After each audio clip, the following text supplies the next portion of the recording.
नमस्कार बच्चों, एक बार फिर से आपका Saket public school and fun YouTube channel पर आपका स्वागत है। मैं शिवचरण यादव और आपके गणित के जो चल रहे थे 10th के चैप्टर नंबर 3 में हमने पढ़ लिया था कि दो चर वाले रैखिक समीकरण क्या होते हैं, उनके बारे में अध्ययन किया और समीकरण बनाए कैसे जाते हैं x और y मान करके, इस पर भी चर्चा हो गई थी। और हम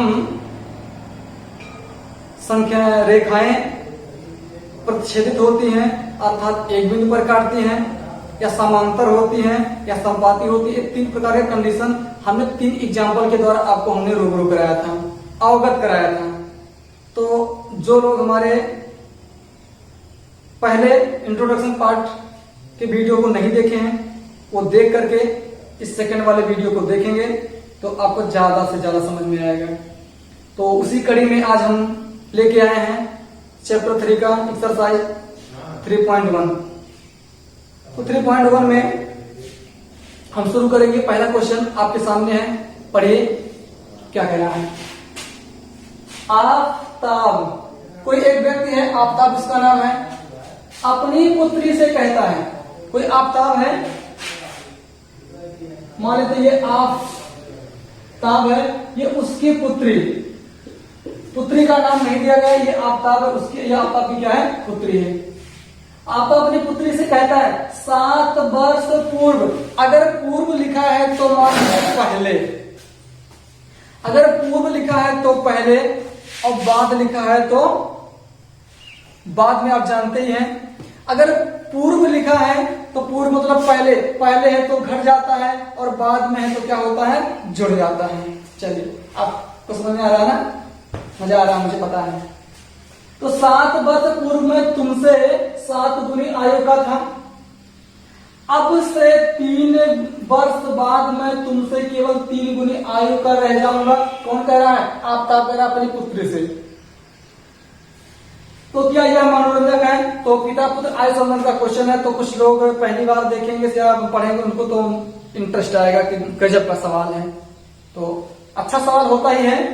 तो जरा इस स्थिति को बीजगणितीय एवं ग्राफीय रूप में क्या करना है, व्यक्त कर देना है।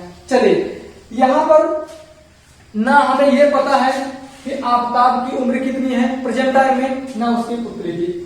जब आयु संबंधी क्वेश्चन में जब प्रेजेंट यानी वर्तमान आयु मिल जाता है तो चाहे पहले की आयु हो चाहे बाद की आयु तो निकल जाती है। तो मुझे यह नहीं पता है इस आफताब की प्रेजेंट में उसकी आयु कितनी है और उसकी पुत्री की आयु कितनी है। एक एग्जांपल के तौर पर मान लेता हूं, कोई व्यक्ति मान लीजिए 27 साल का है इस समय। मान लीजिए कोई व्यक्ति इस समय 2020 में अगर वो 27 साल का है तो 7 साल पहले मतलब इसका 7 वर्ष पूर्व कितने साल का रहा होगा। तो आप 27 में से अगर 7 निकालते हैं तो 7 साल पहले आपका कितने साल का रहा होगा, 20 साल का रहा होगा। उसकी एज 20 वर्ष रही होगी। अगर ऐसा करें 3 साल बाद कितनी होगी, तो 3 साल बाद अगर अब वो 27 साल का 3 साल बाद कितने साल का हो जाएगा, तो आप कहेंगे 30 साल का हो जाएगा। तो यहां पर मुझे यही ध्यान देना है, अगर पहले कहेगा तो घटा देंगे, बाद में कहेगा तो हम जोड़ देंगे। तो मुझे नहीं पता है किसकी आयु, हमें ना आफताब की आयु पता है ना उसके पुत्री की। तो माना आफताब की वर्तमान आयु x वर्ष है जो प्रेजेंट टाइम में है। हमने मान लिया आफताब की जो एज है प्रेजेंट टाइम वर्तमान आयु कितनी है, x वर्ष है। कितनी वर्ष है, x वर्ष है।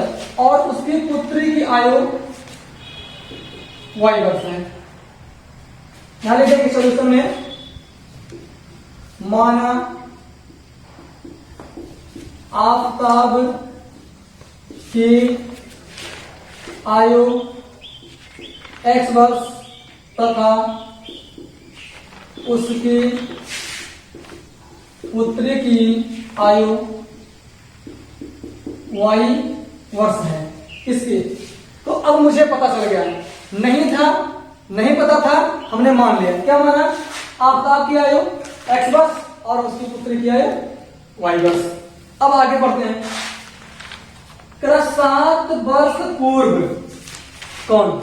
ये कह रहा है आफताब, कह रहा 7 वर्ष पूर्व।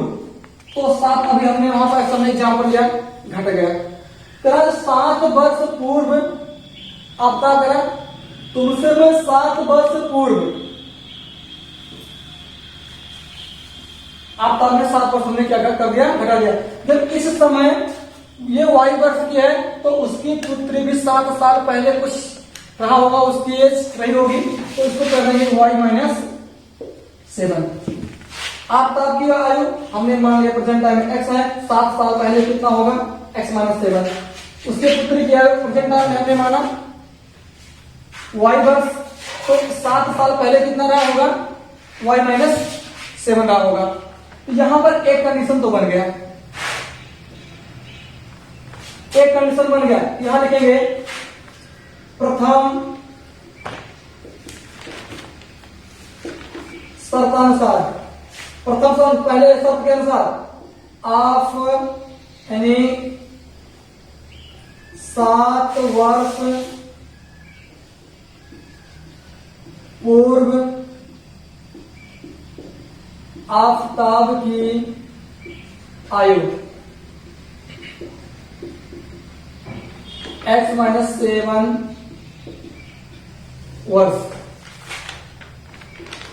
7 वर्ष पूर्व उसकी पुत्री की आयु y माइनस 7 वर्ष। जितना आपको समझ में आना चाहिए। ये तो इधर का थोड़ा हमें समझाने के लिए लिया, लेकिन आपका ये यहाँ पे प्रथम शर्त के अनुसार तो उसकी आयु x वर्ष है, इसकी आयु y वर्ष है। 7 साल पहले x माइनस 7 और 7 वर्ष पहले y माइनस 7।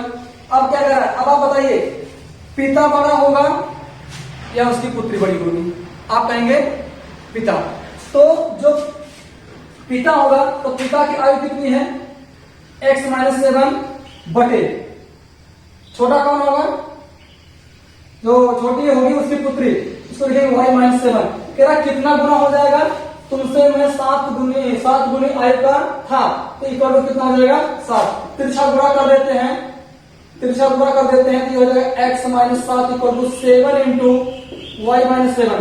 अंदर मल्टीप्लाई करेंगे तो x minus 7 equal to 7y minus 7 7 49 अर्थात कितना हो जाएगा? 49, 749।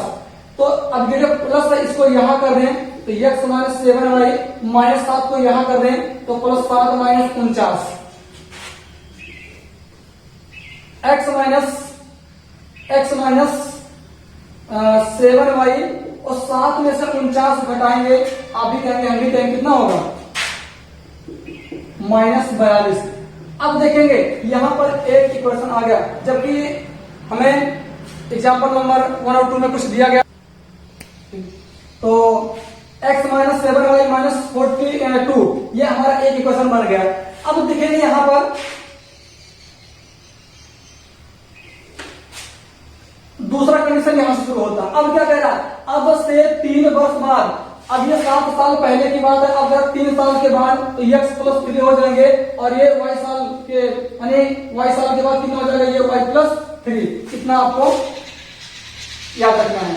तो इतना अगर आप लोग नोट कर चुके हैं तो अब इसको थोड़ा सा हम इरेज करेंगे, मिटाएंगे। तो इतना चीज आप याद लिख के रखिएगा। अब लिखेंगे 3 वर्ष बाद आफताब की आयु x प्लस 3 वर्ष और 3 वर्ष बाद उसकी पुत्री की आयु y+3 वर्ष। वही फिर कंडीशन x+3 बड़ा उसका पिता है, x+3 छोटी कौन है, पुत्री है, इक्वल टू अब है, अब से 3 गुनी आयु का रह जाऊंगा, ये इक्वल टू हो जाएगा 3, क्रॉस मल्टीप्लाई कर देंगे, x+3 इक्वल टू 3y+9 हो जाएगा, इसको यहां कर देंगे, +3 को यहां 3 को यहां कर देंगे, और x - 3y इक्वल टू हो जाएगा 3 प्लस या 9 - 3 हो जाएगा, तो x - 3y equal to 6, equation number 2। हमें यहां पर 2 इक्वेशन मिल गए। अब जब 2 इक्वेशन मिल गए हैं, अब दोनों समीकरण के द्वारा अब हमें क्या करना है, उनको ग्राफीय रूप में क्या करना है, प्रदर्शित करना है। तो जो हमारा ये समीकरण ये बन के आया है, इसको बोलते हैं बीजगणितीय रूप में। इक्वेशन वहां मिला है, इक्वेशन पहला हमारा कितना है, x minus 7y equal to कितना है, -42। ये इक्वेशन नंबर, ये फर्स्ट है, ये इक्वेशन नंबर क्या है, ये सेकेंड है। अब इन दोनों के माध्यम से, इन दोनों के समीकरण के द्वारा अब हम बनाएंगे ग्राफीय विषय, या ग्राफ को क्या करेंगे, ग्राफ पे प्लॉट करेंगे। तो इतना चीज आप समझ गए होंगे। बोर्ड हमारा थोड़ा छोटा है, तो फिर से हमको क्या करना पड़ेगा, इसको मिटाना पड़ेगा। चलिए अब समीकरण 1 से पहले देखेंगे हम, समीकरण 1 से अब -7y को यहां ले जाएंगे, तो x इक्वल टू 7y - 42 ये हो जाएगा।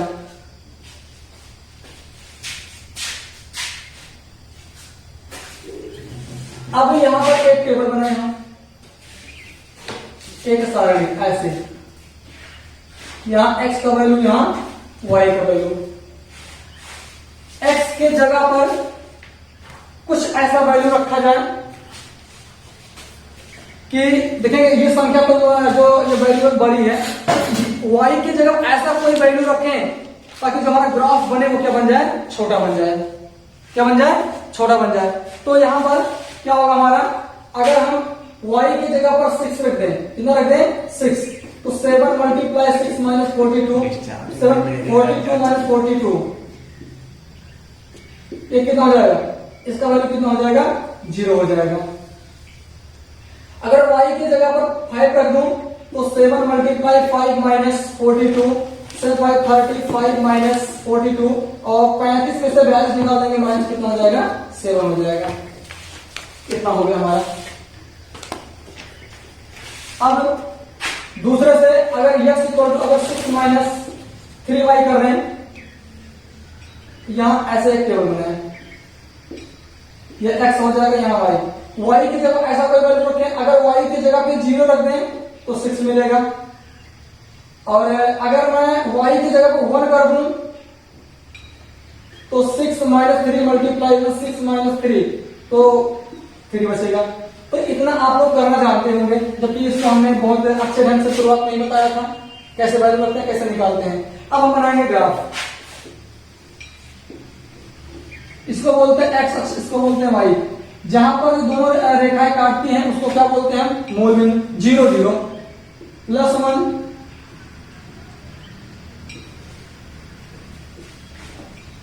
+2 +3 +4 +5 +6 +7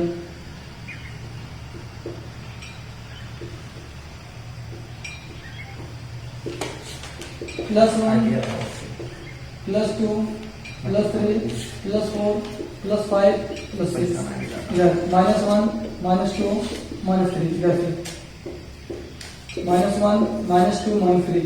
तो ऐसा आप लोग, हमने जैसा कि पहले वीडियो हमने बताया कि आप लोग जो भी बनाइएगा ग्राफ के पेपर पर बनाइएगा, तो आपका जो आपका ग्राफ एग्जैक्ट बनेगा, एग्जैक्ट बनेगा।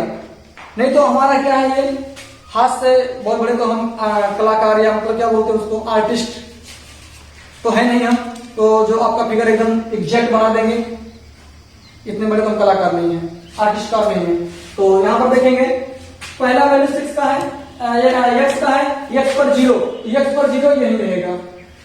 y पर वैल्यू कितना है 6, तो y पर 6 वैल्यू ये इसका ये हमें मिलेगा। इसका नाम दे देते हैं पॉइंट ए दे देते हैं, ये हो जाएगा 0 का मान 6 हो गया। दूसरा कितना है x पे -7, तो ये हो जाएगा -4, -5, -6, -7। x पे -7 यहां हो गया, y पर कितना हो गया 5। लिखेंगे 1 2, यहां पर y पर 5 + 5 है, तो 1 2 3 4 5 यहां ऐसे हुए, ऐसे करके हम आएंगे, यहां से ऊपर यहां पहुंचेंगे। जहां पर दोनों लाइन काटेंगे ऐसे खींचना है आपको, जहां पर दोनों लाइन काटेंगे इसका नाम दे देंगे b, ये हो जाएगा इसका पॉइंट -7 का मान कितना हो जाएगा 5। अब देखिए एक जहां ये पहला पॉइंट यहां है, यहां पर इन दोनों पॉइंट को क्या कर देंगे हम मिला देंगे। अब इसको मिटा देते हैं, समझ गया। तो ये होगा हमारा b, ये हो जाएगा -7 का मान 5। यहां जहां पर दोनों पॉइंट मिल रहे हैं इन दोनों पॉइंट को हम क्या कर देते हैं मिला देते हैं। इस लाइन 1 का पहला ग्राफ बन गया। दूसरा देखेंगे x पर कितना है 6 है, तो x पर 6 धनात्मक है, 6 यहां हमारा है। अब y पर कितना वैल्यू है 0 है, y पर 0 और x का नाम ये हो जाएगा हमारा 6 का मान 0 हो गया। दूसरा x पर 3 वैल्यू है, x पे कितना है x पे धनात्मक +3 और y पर कितना 1, तो y पर 1 यहां जाएंगे तो ये इसको यहां लग मिलेगा। इसका नाम हो गया हमारा, इसका नाम दे देते हैं b, इसका पॉइंट हमारा हो गया 3 का मान 1। अब देखेंगे ये पॉइंट यहां, ये पॉइंट यहां, इन दोनों को क्या करेंगे हम मिलाते हुए।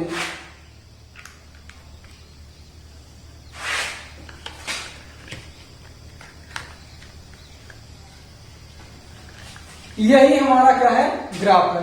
ये थोड़ी देखिएगा लाइन क्या है, थोड़ा तिरछा हो गया है, आप स्केल की सहायता से खींचिएगा ताकि आपका जो ये लाइन है एकदम स्ट्रेट लाइन सीधी रेखा बने। तो ये दोनों रेखाएं जहां पर काटती हैं, ये दोनों रेखाएं जहां पर काटती हैं, लेकिन पहले इस एक्सरसाइज में ये नहीं पूछा है कि ग्राफीय विधि से हल ज्ञात कीजिए। तो ग्राफीय विधि से हल ज्ञात करने के लिए हमको कहेगा 3.2 में सिर्फ हमको क्या करना है, क्वेश्चन को पढ़ना है और पढ़ करके उनको इस रूप में डिनोट करके क्वेश्चन के समीकरण के रूप में प्रदर्शित करके सिर्फ ग्राफ पर प्लॉट कर देना, ग्राफ पर निरूपित कर लेना है, बस इतने करना है।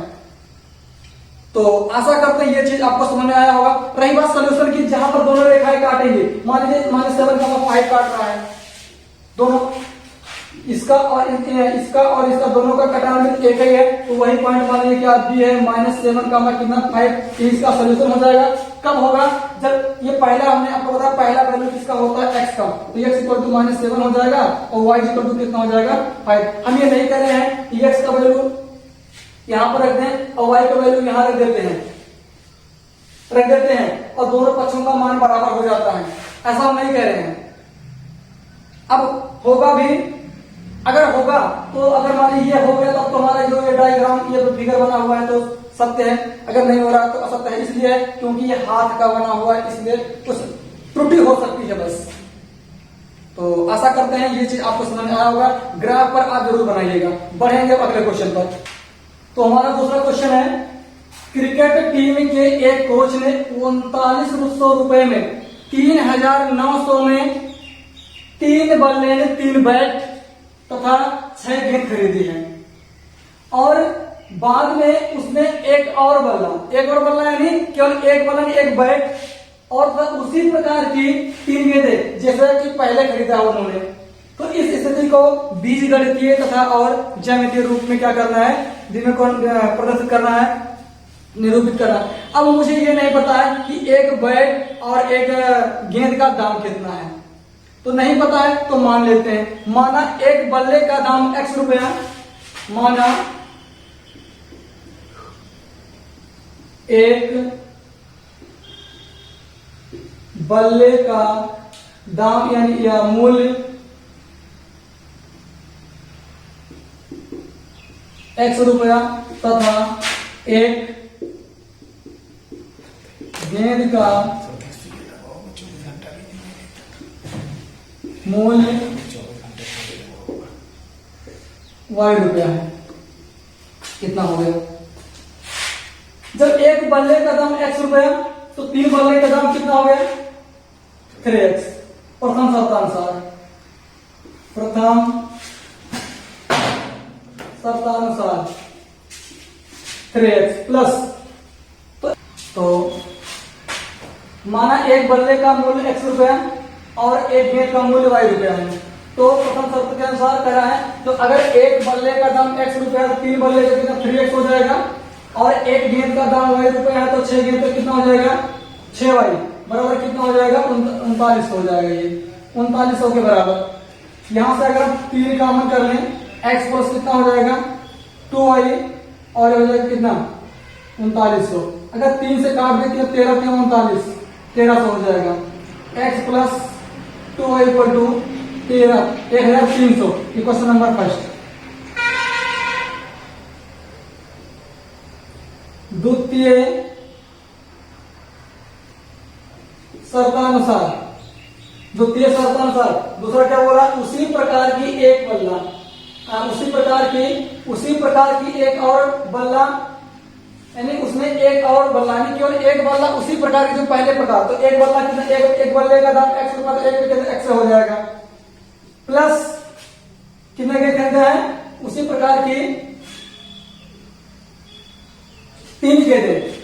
कितने गेंद खरीदी? 3 गेंद खरीदी है। कितने गेंद? 3 गेंद खरीदी है।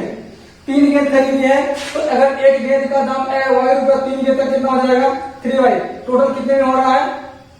1300 रुपए में। कितने हो रहा है? 1300 रुपए में। इक्वेशन नंबर कितना हो गया? सेकेंड हो गया। अब इन समीकरण 1 से,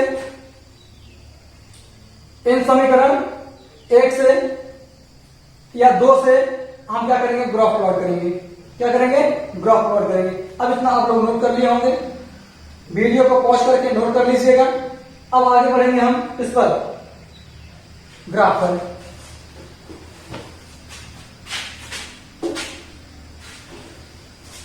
ग्राफ को दिखाने के लिए आप, जैसा कि हम बार बार बता रहे हैं, किस पर करना है आपको?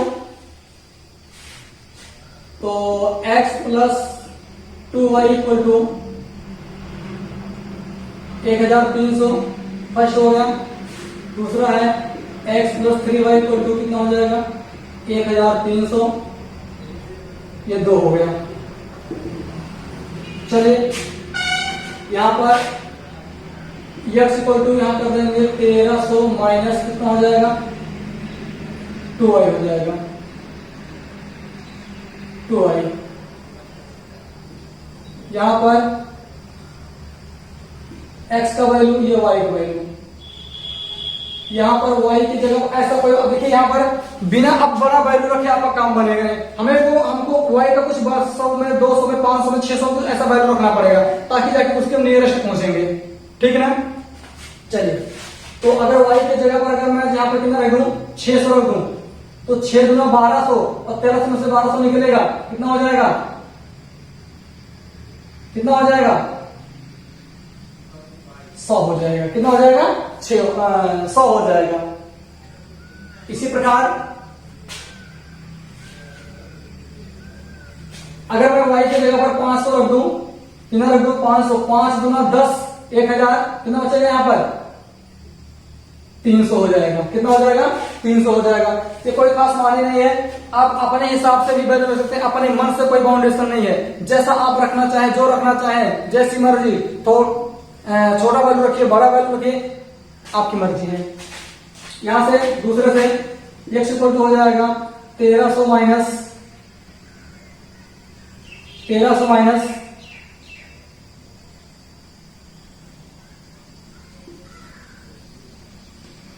3y। यहां से एक हम फिर टेबल बनेगा हमारा,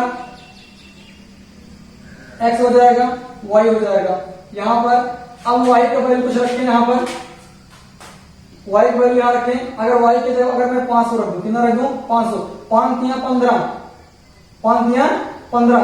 अगर 1300 में से अगर मैं 1500 निकाल दूं, कितना बचेगा? -200 बचेगा, -200। अगर मैं y की जगह पे 400 रख दूं, कितना रख दूं, 400, 4 किए 1200 और 1300 में से 1200 निकलेगा, 100 बचेगा। कितना बचेगा, 100 बचेगा। तो एक बार आप लोग क्वेश्चन ठीक से पढ़ लीजिएगा। 3x प्लस 6y कितनी है, 900 बनेगा। x plus 3y equal to 30। Okay sir, कोई दिक्कत नहीं है। अब हम इसका ग्राफ बनाएंगे। ग्राफ जहां पर दोनों कटेगा उसका मूल 0,0 होता है। 1 2 3 4 5, 1 2 3 4 5 6, 1 2 3, 1 2 3। अब देखेंगे यहां पर, देखिए अब 1 2 3 4 5 नहीं है, अब संख्या कहते हैं 100 में, 200 में, 500 में है, तो एक एक कौन क्या, इसको हम 100 मान लेते हैं, इसको 100 मान लेते हैं, इसको 200 मान लेते हैं, इसको 300, इसको 400, इसको 500, इसको 600, ऐसा मान लेते हैं। यहां पर इसको 100 मान लेते हैं, 200, 300, 400, 500, 600, -100, -200, -300, -100, -200, -300, जैसे जिसकी आवश्यकता पड़ेगी, जैसे जिसकी आवश्यकता पड़ेगी उसको ऐसे क्या कर देंगे हम। x पर कितना है, प्लस 100 है, x पर ये 100 है, y पर कितना है, 600, y पर 600 यहाँ है, y को यहाँ लेके जाएंगे, ये यहाँ मिलेगा, इसका नाम a दे देंगे, ये हो जाएगा 100 का मान 600 हो जाएगा। चलिए x पे कितना है, 300 है, x पे 300 है, x पे 300 है, y कितना है, 500 है, x पे 3 है, y कितना है, 500, इसको यहाँ मिलाएंगे, इसको यहाँ लेके जाएंगे, ये देखो यहाँ मिलेगा, इसका नाम भी दे देंगे, ये हो जाएगा 300 का मान हो जाएगा ये 500। दोनों को क्या कर देंगे, हम मिला देंगे ऐसे, दोनों को यहाँ ऐसे मिल गया। ठीक, दूसरा है x पे -200, x पे -200 यहाँ है, y पर कितना है, 500, y पर 500 यहाँ है, इसको ऐसे ऊपर लेके जाएंगे ऐसे करके, इसको यहां से लेके आएंगे, जहां मिलेगा ये दोनों क्या हो जाएगा, इसका नाम c दे देंगे, ये हो जाएगा -200 का मान 500, ये पॉइंट यहां मिल गया हमारा। चलिए दूसरे पढ़ेंगे, x पे 100 y पर 400, x पे 100 y पर 400, x पे 100 है, x पे 100 है, y पर 400, लगभग यहां मिल जाएगा, इसका नाम दे देंगे d, ये हो जाएगा 100 का मान 400। अब इन दोनों को मिला दीजिए और बढ़ा दीजिए। देखिए यहाँ पर दोनों कट रहे हैं, अगर यहाँ पर जहां पढ़ने का, जहां पर दोनों रेखाएं कटती हैं वही उसके क्या होते हैं, सॉल्यूशन होते हैं। अगर इसका नाम हम क्या दे देते, दे देते हैं। अगर यहाँ से इसका डिस्टेंस ये नाप लें, यहाँ से इसका डिस्टेंस ये नाप लें, जो डिस्टेंस होंगे, अब ग्राफ पेपर होता तो इसका तो मेन सोल्यूशन बन सकता था, मेन सोल्यूशन बन सकता था। तो ये हो गया हमारा दूसरा क्वेश्चन। अब हम इसी के कड़ी में तीसरा क्वेश्चन,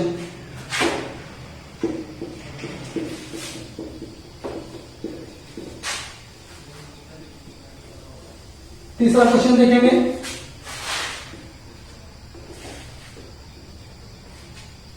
क्वेश्चन तीसरा हम पढ़ दे रहे हैं, ये आपका बुक का तीसरा क्वेश्चन देख लेंगे। तीसरा क्वेश्चन क्या है, बोल रहा है 2 kg सेब,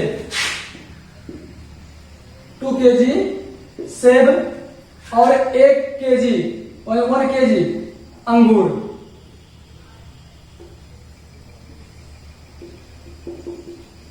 ₹160। क्या 2 kg सेब और 1 kg अंगूर का जो मूल्य है किसी दिन कितना, ₹160 है। और 4 kg सेब और 2 kg अंगूर का मूल्य, ये अंगूर है, ये भी क्या है, अंगूर है, ₹160 है, ₹300 है, ₹300। तो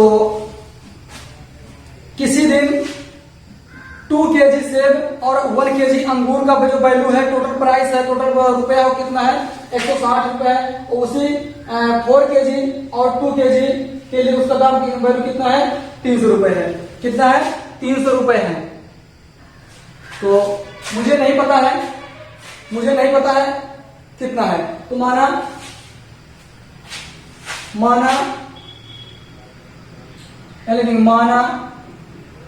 1 केजी 1 केजी सेब का मूल्य x रुपया तथा 1 केजी अंगूर का मूल्य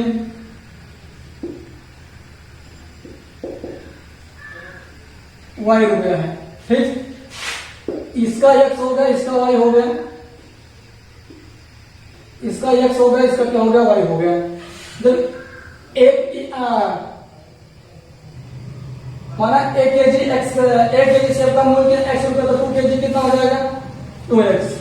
इसका कितना हो जाएगा, y। टोटल कितना हो जाएगा, टोटल कितना दे रहा है वो, टोटल दे रहा है 160। इक्वेशन नंबर फर्स्ट हो गया। ये कह रहा है 1 केजी का कितना है, x है, 4 केजी कितना हो जाएगा, 4x प्लस ये कितना हो जाएगा, 2y इक्वल टू कितना हो जाएगा, 360 हो जाएगा, 300। अगर यहां से मैं 2 कॉमन कर लेता हूं, 2x plus y equal to कितना हो जाएगा, 300। इसको अगर मैं काट दूं 150, देखो कितना होता है, 300 होता है। ये हो जाएगा 2x plus y equal to 150। Question number second. अब मैं एक चीज आपको मैं बताना चाह रहा हूं, या आपको मैं एक होमवर्क दे रहा हूं। मैं आपको एक होमवर्क दे रहा हूं जो इस क्वेश्चन को आपको हल करना है। हम देखिए बीजगणित के रूप में क्या कर दिया, हमने डिनोट कर दिया। अच्छा लग रहा है ना, हंसिएगा नहीं, ऐसे कुछ ना, बस शौक लगा था, मन करा था, करवा दिया हमने, बाकी ऐसे कोई प्रॉब्लम नहीं है। तो मैं आपको ये होमवर्क दे रहा हूं, ये आपके लिए क्या है, HW है। जो करना था सो हमने कर दिया। सिर्फ आपको क्या करना है, ग्राफ पे प्लॉट करना है, x को चाहे y को किसी को आप ट्रांसफर कर दीजिएगा, एक टर्म में हो जाएगा। x y का कुछ अपने वैल्यू रखिएगा, जो भी आएगा आपका वही क्या हो, ग्राफ बना दीजिएगा, आपका सोल्यूशन हो जाएगा, आपका आंसर हो जाएगा। तो मैं 3.1 आज से आप कहीं पे कंप्लीट करता हूं, फिर मैं मिलूंगा अगले वीडियो में 3.2 के साथ। तब तक आप हंसते रहिए, मुस्कुराते रहिए। जय हिंद, जय भारत।